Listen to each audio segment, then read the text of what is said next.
بسم اللہ الرحمن الرحیم۔ گمنام ایرو کے معزز ناظرین، السلام علیکم۔ آئیے چلتے ہیں کہانی کی طرف۔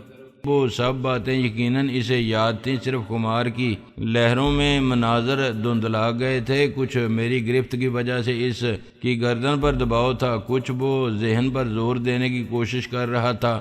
اس کوشش میں اس کی آنکھیں الو کی طرح گول گول سی ہو گئی تھیں۔ اچانک اس کے چہرے کے عضلات کچھ زیادہ ہی پھڑپھڑائے اور وہ گوٹی گوٹی سی آواز میں بولا، تم افضل ہو نا؟ محمد افضل چودھری۔ میں نے اس کا گریبان چھوڑ دیا۔ اس کی یادداشت ٹھیک ہو گئی تھی، نشہ یقیناً کافی حد تک ہلکا ہو گیا تھا، یادیں خمار پر غالب آ گئی تھیں۔ اب اس کے حیران ہونے کی باری تھی۔ وہ مجھے سر سے پاؤں تک دیکھ رہا تھا، پھر اس کے حلق سے ایک عجیب باریک سی آواز نکلی جو کسی بچے کی آنسوؤں میں بھیگی ہوئی چیخ سے مشابہ تھی۔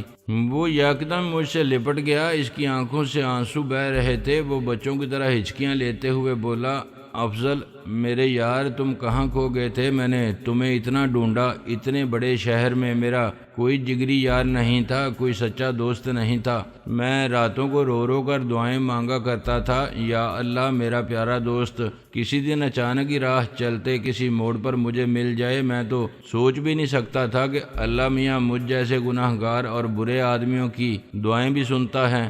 گناہ گار بھی اگر کسی کا برا نہ چاہے، خلوص نیت سے دعا مانگے، اچھی دعا مانگے تو اللہ تعالیٰ سن ہی لیتے ہیں۔ میں نے اس کی پیٹھ تھپکتے ہوئے کہا، میں نے تو سوچا بھی نہیں تھا کہ تم رات کے اس پہر اس طرح مجھے مل جاؤ گے، اور وہ بھی خصوصاً ان دنوں جب میں نے تمہیں تلاش کرنے کا ارادہ ہی باندھا تھا۔ وہ پیچھے ہٹتے ہوئے اور قدرے سنبھلتے ہوئے بولا، مجھے کچھ لوگوں نے بتایا تو تھا کہ ایک محمد افضل چودھری تو شہر کے بہت بڑے آدمی ہیں، بڑے سیٹھ، کئی کارخانے اور بڑے بڑے کاروبار ہیں ان کا گروپ آف کمپنیز ملک کے بڑے بڑے گروپس میں شمار ہوتا ہے۔ میں نے یہ سنتے ہی اپنے طور پر فیصلہ کر لیا تھا کہ وہ اپنا یار افضل نہیں ہو سکتا۔ ٹھیک ہے، کبھی کبھی انسان کا فلوک لگ جاتا ہے، اس کے پاس چار پیسے آ جاتے ہیں جیسے میرے پاس آ گئے ہیں، لیکن اب اتنا بھی نہیں ہوتا کہ آدمی 12-13 سال میں آسمان پر ہی جا پہنچے۔ یہ تو آسمان والے کی مرضی ہے، جسے جہاں چاہے پہنچا دے۔ میں نے مسکراتے ہوئے کہا۔ وہ ذرا اور پیچھے ہٹ گیا، اس نے دوبارہ مجھے غور سے سرتاپا دیکھا، پھر آنکھیں سکیڑ کر میری گاڑی کا جائزہ لیا اور بے یقینی کے عالم میں بولا، تمہارا مطلب ہے تم ہی وہ افضل چودھری ہو جس کا لوگ مجھ سے تذکرہ کرتے تھے اور میں اسے کوئی اور سمجھا کرتا تھا؟ ممکن ہے ایسا ہی ہو، میں نے غیر واضح لہجے میں کہا۔ گروپ آف کمپنیز تو بہرحال میرا ہے، کاروبار بھی ہیں، کارخانے بھی ہیں، چھوٹی موٹی ہر چیز ہے، بس اب زیادہ انکساری برتنے کی ضرورت نہیں۔ وہ ایک بار پھر مجھ سے لپٹ گیا، اس پر نشے کا اثر اب بہت ہی کم رہ گیا تھا۔ اس کے حواس کو جذباتیت اور حیرت کا جو جھٹکا لگا تھا، اس نے سارا نشہ حرن کر دیا تھا۔ پیچھے ہٹتے ہوئے وہ مسرت سے مخمور لہجے میں بولا، یار اس کا مطلب ہے تم نے بہت ترقی کی ہے، پرسنالٹی بھی بڑی نکال لی ہے۔ واہ کیا بات ہے! وہ ہاتھ ہلا کر گویا کسی اچھے شعر پر داد دے رہا تھا، پھر ادھر ادھر دیکھ کر وہ رازدارانہ سے انداز میں بولا، یار اگر اب ہم دونوں کو گاؤں والے دیکھیں تو انہیں یقین آئے گا کہ یہ وہی آوارہ اور کنگلے قسم کے چھوکرے راجو اور فجا ہیں۔ قسم سے کوئی یقین نہیں کرے گا، اور جب یقین آئے گا تو بے عزتی کرنا شروع کر دیں گے۔ ابے وہ دن بھول گیا جب تیری ماں ہمارے گھر لہسن پیاز مانگنے آیا کرتی تھی؟ کوئی یاد دلائے گا؟ ابے تیرے باپ نے میرے باپ سے ہی تو 50 روپے ادھار لے کر اپنی دکان کی رجسٹری کرائی تھی۔ غربت کے زمانے والے ملتے ہیں تو اسی قسم کی کمینی اور چھچوری باتیں شروع کر دیتے ہیں، اس لیے میں تو گاؤں والوں سے ملتا ہی نہیں۔ اس زمانے کی کوئی جانی پہچانی شکل نظر بھی آ جاتی ہے تو میں راستہ ہی بدل لیتا ہوں، کترا کر نکل جاتا ہوں۔ یہ تو تم اچھا نہیں کرتے پیارے، میں نے مسکراتے ہوئے کہا۔ صرف غربت کی وجہ سے آدمی کو اپنے ماضی سے شرمندہ نہیں ہونا چاہیے، بلکہ یہ سوچ کر لطف اندوز ہونا چاہیے کہ ہم کیا تھے، کیا بن گئے۔ دولت آنے کے بعد تو انسان کے کمپلیکسز کم ہونے چاہیے، بڑھنے نہیں چاہیے، بکراتی نہیں چاہیے۔ مجھے بالکل وہ ہاتھ ہلا کر گویا کسی چیز کو قطعی رد کرتے ہوئے بولا گھر پر بیوی بکراتی جھاڑتی رہتی ہے، کان کھاتی رہتی ہے، ادھر تم نے ملتے ہی بکراتی جھاڑنی شروع کر دی۔ میرے یار، میرے جگر، میرے پھیپھڑے، بالکل سیدھی سادھی باتیں کرو، سیدھے سادے انسانوں والی، گناہ گاروں والی باتیں تو ابھی بہت ہوں گی پیارے، ہر طرح کی ہوں گی۔ باتوں کا تو ایک سمندر امڈا چلا آ رہا ہے، لیکن کیا ہم رات بھر سڑک پر ہی کھڑے باتیں کرتے رہیں گے؟ میں نے پوچھا چلنے کے بارے میں کیا پروگرام ہے تمہارا؟ تانگا تو چل نہیں رہا، گھوڑا کھڑا ہو گیا ہے۔ تانگا؟ کیا میں تانگے میں یہاں آیا تھا؟ تانگے والا کہاں گیا؟ اس نے آنکھیں پھاڑ پھاڑ کر ادھر ادھر دیکھا۔ تم پر تو واقعی جادو سا ہو گیا، یکدم ہی تم تو ہوش و حواس میں آ گئے۔ میں نے حیرت سے کہا ذرا دیر پہلے تک تم اسے تانگا کہہ رہے تھے۔ میں نے اس کی گاڑی کی طرف اشارہ کیا۔ وہ بغور اس کی طرف دیکھتے ہوئے بولا یہ تو میری اپنی گاڑی معلوم ہوتی ہے۔ پھر اس نے نہایت معصومیت سے پوچھا میں اسے تانگا کہہ رہا تھا، کیا میں نشے میں تھا؟ نہیں نہیں، وہ تو یوں ہی ذرا تمہاری زبان پھسل گئی تھی۔ میں نے اس کی پیٹھ تھپ تھپائی۔ چھوڑو اس بات کو، آؤ دیکھیں گاڑی کیوں بند ہوئی ہے۔ گاڑی تقریباً نئی ہی تھی، انجن میں کوئی خرابی ہونے کا امکان ذرا کم ہی تھا۔ میں نے قریب جا کر جائزہ لیا تو گاڑی کا میٹر پیٹرول ختم ہونے کی نشاندہی کر رہا تھا۔ راجو سر کھجاتے ہوئے بولا ہاں مجھے یاد پڑتا ہے، میٹر تو میں نے بھی دیکھا تھا اور پیٹرول ڈلوانے کا ارادہ کیا تھا، لیکن پھر شاید میں بھول گیا۔ چلو خیر کوئی بات نہیں، گاڑی یہیں چھوڑ دیتے ہیں، صبح کسی کو بھیج کر منگا لیں گے۔ فی الحال تم مجھے اپنی گاڑی میں لے چلو، صبح تک تمہیں یہاں سے گاڑی نہیں صرف ٹائروں کے نشان ہی ملیں گے پیارے۔ میں نے کہا چوری ہو جائے گی؟ اس نے کچھ ایسی بے یقینی سے پوچھا گویا یہ اس کے خیال میں کوئی انہونی سی بات رہی ہو۔ پھر خود ہی سر ہلاتے ہوئے بولا ہاں یار، یہ تو میں نے سوچا ہی نہیں تھا۔ گاڑی اگر چوری ہو گئی تو میری بیوی مجھے گھر سے نکال دے گی۔ بہت ڈرتے ہو بیوی سے؟ میں نے بغور اس کی طرف دیکھا۔ ڈرنا پڑتا ہے پیارے، وہ ٹھنڈی سانس لے کر بولا گاڑی، کوٹھی اور سارے ٹھاٹ باٹ دراصل اسی کے دام سے ہیں، سب کچھ اسی کا ہے۔ میں تو آج بھی وہی نکارا نکھٹو اور کنگال راجو ہوں۔ بیوی کے پیسے سے کوئی کاروبار کرتا ہوں تو اس میں گھاٹا ہو جاتا ہے، بیوی سے مزید جاڑیں سننا پڑتی ہیں۔ اوہ، میں ایک طویل سانس لے کر رہ گیا۔ تو یہ قصہ ہے، زر خرید شوہر ہو تم؟ اچانک اسے جیسے کوئی خیال آیا، چونکتے ہوئے بولا یار کہیں تمہارا بھی یہی قصہ تو نہیں ہے؟ کہیں ہم دونوں دوستوں کی ایک ہی کہانی تو نہیں ہے؟ ہم ایک ہی کشتی کے سوار تو نہیں ہیں؟ الحمدللہ ایسا کوئی چکر نہیں ہے۔ میں نے باقاعدہ ہاتھ اٹھا کر شکر ادا کرتے ہوئے کہا میں تو ہر قسم کی بیوی سے بچا ہوا ہوں، میں نے تو ابھی تک شادی کے بارے میں سوچا بھی نہیں۔ کیا واقعی؟ اس نے یوں حیرت سے میری طرف دیکھا گویا دنیا کا ساتواں عجوبہ اس کے سامنے آ گیا ہو۔ پھر ٹھنڈی سانس لے کر بولا یار تم ہمیشہ سے ہی خوش قسمت رہے ہو۔ ہمیشہ سے ہی کہاں یار؟ میں نے اس کی گاڑی کا دروازہ بند کرتے ہوئے کہا جب تک گاؤں میں تھے تب تک تو میرے حالات تم سے بھی زیادہ خراب تھے، گاؤں سے نکلتے ہی قسمت نے کچھ پلٹا کھایا۔ بعض لوگوں کے لیے سفر واقعی وسیلہ ظفر ہوتا ہے۔ راجو مربیانہ لہجے میں بولا گاؤں سے نکلا تو میں بھی یہی سوچ کر تھا، مالی حالات تو بدل گئے لیکن کبھی کبھی ایسا لگتا ہے جیسے ایک مصیبت سے نکل کر دوسری مصیبت میں پھنس گیا ہوں۔ اپنی ذلتوں کو بلانے کے لیے شراب پیتا ہوں، بے حساب پیتا ہوں اور اس کے بعد بیوی کے ہاتھوں مزید ذلیل ہوتا ہوں۔ میں نے اس وقت اسے گاؤں میں پڑے ہوئے اس کے 10 بچوں اور بیوی کے بارے میں بتانا مناسب نہ سمجھا۔ اس کے ذہن پر یقیناً پہلے ہی بہت بوجھ تھا، اب تو اسے ملاقات ہو گئی تھی، اب اس سے پوچھ گچھ کرنے اور اسے شرم دلانے کے بہت سے مواقع میسر آنے تھے، جلد بازی کی ضرورت نہیں تھی۔ میں نے اپنی گاڑی کی ڈگی کھولتے ہوئے کہا میں احتیاطاً پیٹرول کے 2 ٹن رکھتا ہوں، ایک تم اپنی گاڑی میں ڈال لو۔ میرا خیال ہے اب تمہاری حالت اس قابل ہو گئی ہے کہ کافی حد تک صحیح ڈرائیونگ کر سکو، اس لیے پیٹرول ڈال کر تم اپنی ہی گاڑی میں بیٹھو اور میری گاڑی کے پیچھے پیچھے چلے آؤ، میرے گھر چلتے ہیں، باقی گپ شپ وہیں اطمینان سے بیٹھ کر کریں گے۔ نہیں نہیں یار، وہ یکدم خوفزدہ سا ہو گیا، ابھی تو مجھے اتنی رات گئے تک باہر رہنے اور پینے پلانے کے سلسلے میں بیوی کے ہاتھوں ذلیل ہونا ہے، اگر تمہارے ساتھ چلا گیا تو پھر تو رات ہی باہر گزر جائے گی، اس کے بعد تو بیوی گھر میں ہی نہیں گھسنے دے گی۔ تمہارا گھر دیکھنے کا اشتیاق تو مجھے بھی ہو رہا ہے، لیکن فی الحال اس پروگرام کو رہنے دو۔ ابھی تم میرے ساتھ میرے گھر چلو، تم باروب آدمی ہو، مجھے میری بیوی کے غیظ و غضب سے بچانا ممکن ہے۔ تمہاری موجودگی کا لحاظ کرتے ہوئے وہ خود ہی اپنا عظیم و شان ورائٹی پروگرام ملتوی کر دے، پلیز تم میرے ساتھ چلو۔ اس نے میرا ہاتھ تھام لیا، اس کے چہرے پر بے چارگی پھیلی ہوئی تھی۔ میں ایک لمحے کے لیے اس کی طرف دیکھتا رہ گیا۔ میں نے سوچا بھی نہیں تھا کہ راجو سے میری ملاقات ان حالات میں ہوگی۔ بیوی بچوں کو چھوڑ کر بھاگ آنے پر میرا اس کی خبر لینے کا ارادہ تھا، لیکن فی الحال مجھے نہ صرف اپنا ارادہ ملتوی کرنا پڑا تھا بلکہ اس کی مسکین سی شکل دیکھ کر مجھے ترس بھی آ رہا تھا۔ چلو خیر، فی الحال میں ہی تمہارے ساتھ چلتا ہوں، میں نے پیٹرول کا ڈبہ اس کو تھماتے ہوئے کہا۔ ذرا دیکھتے ہیں اس شیر دی بچی کو جو تمہاری بیوی کہلاتی ہے، مل کہاں سے گئی تمہیں دولت مند عورت؟ بس اتفاقات ہیں زمانے کے۔ وہ ٹھنڈی سانس لے کر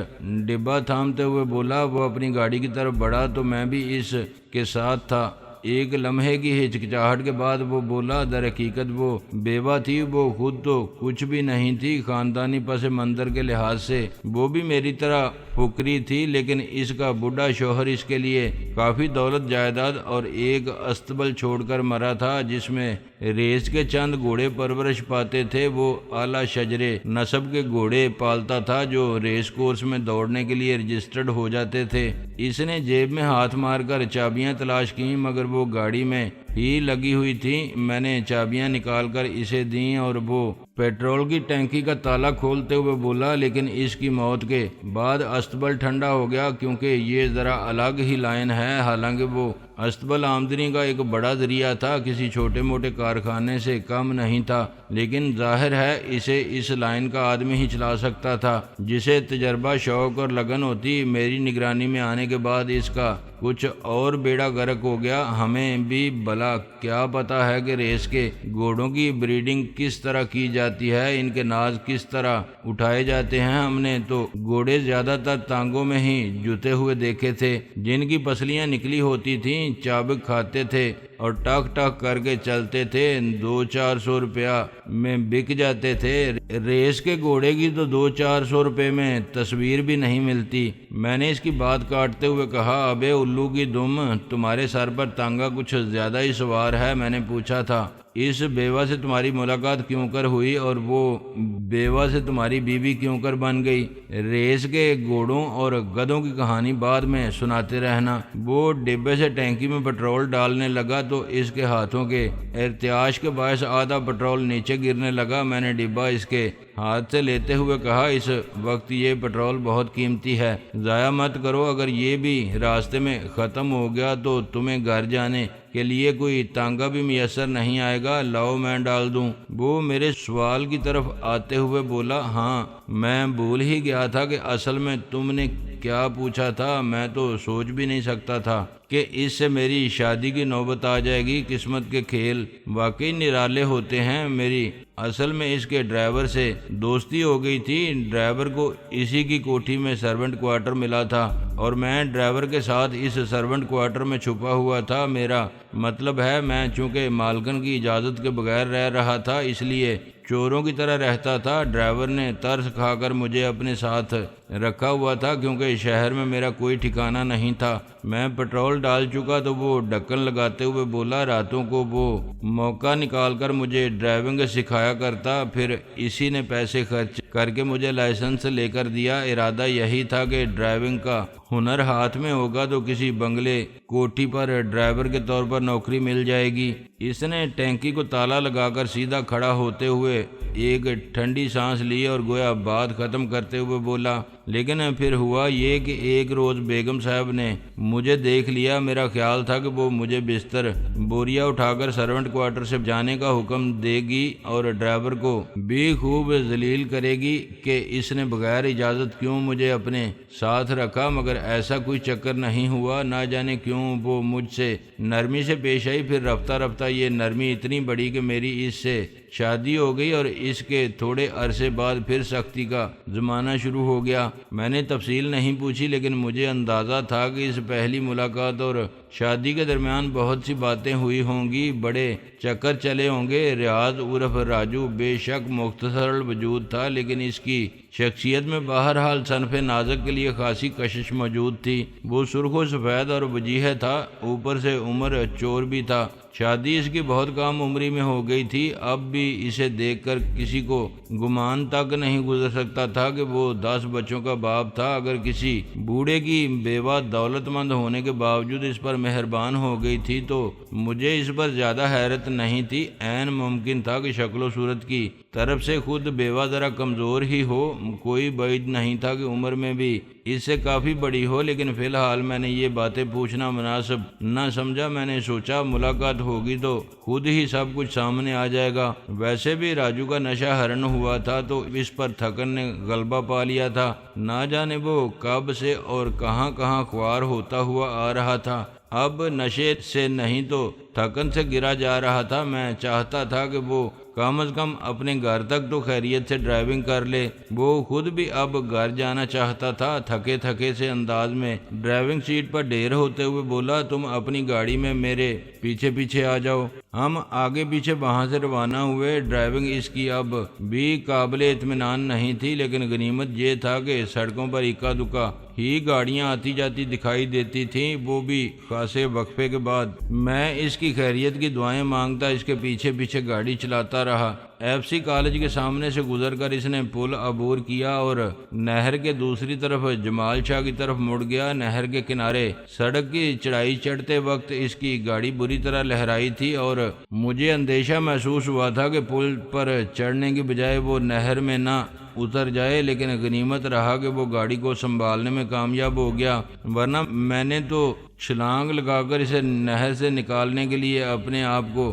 تیار کر لیا تھا۔ شاہ جمال ایک مختصر لیکن متوول لوگوں کی آبادی تھی، اور راجو نے جس کوٹھی کے سامنے گاڑی لے جا کر روکی وہ خاصی شاندار تھی۔ اس نے ہارن سے ہلکی سی آواز نکالی اور چوکیدار نے جلدی سے گیٹ کھول دیا۔ میں اس کے پیچھے پیچھے ڈرائیو وے میں گاڑی لے گیا۔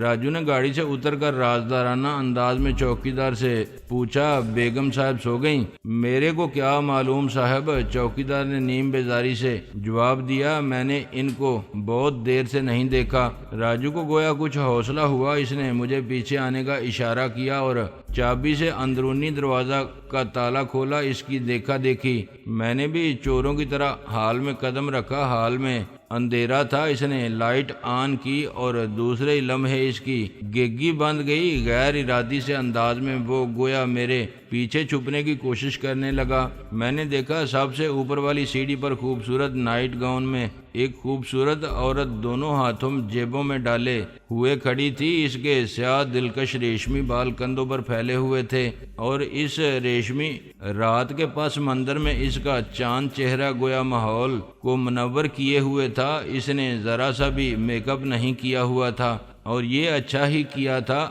چاند چہرے پر مصنوعی رنگوں کی پرچھائیاں شاید اچھی نہ لگتی۔ میں اس کا چہرہ صحیح طور پر تو نہیں دیکھ پایا تھا، لیکن بے پناہ خوبصورتی کا ایک تاثر تھا جو فوری طور پر مجھ تک پہنچا تھا، اور یہ بلا شبہ میرے لیے حیرت کا ایک جھٹکا تھا۔ میرے ذہن میں تاثر کچھ ایسا ہی تھا کہ کسی امیر بوڑھے کی خاصی بڑی عمر کی کوئی باری برکم سی بیوہ ہوگی جسے اپنی شخصیت کی کمزوریوں کا احساس ہوگا، اور راجو سے ایک غنیمت قسم کا شوہر دکھائی دیا ہوگا۔ مجھے یہ بھی یقین تھا کہ وہ جسمانی طور پر بھی ضرور راجو پر حاوی ہوگی، اور کوئی بعید نہیں کہ بوقت ضرورت اس کی ٹھکائی بھی لگاتی ہو۔ لیکن وہاں بلندی پر جو عورت کھڑی تھی اس کے ساتھ تو اگر دولت کی بیساکھیاں نہ ہوتیں تب بھی شاید اس کے لیے رشتوں کی کمی نہ ہوتی۔ عمر اس کی شاید مجھ سے اور راجو سے تھوڑی سی زیادہ رہی ہو، لیکن یہ اس کی شخصیت کا کمزور پہلو نہیں بلکہ اس کی خوبی بن گئی تھی۔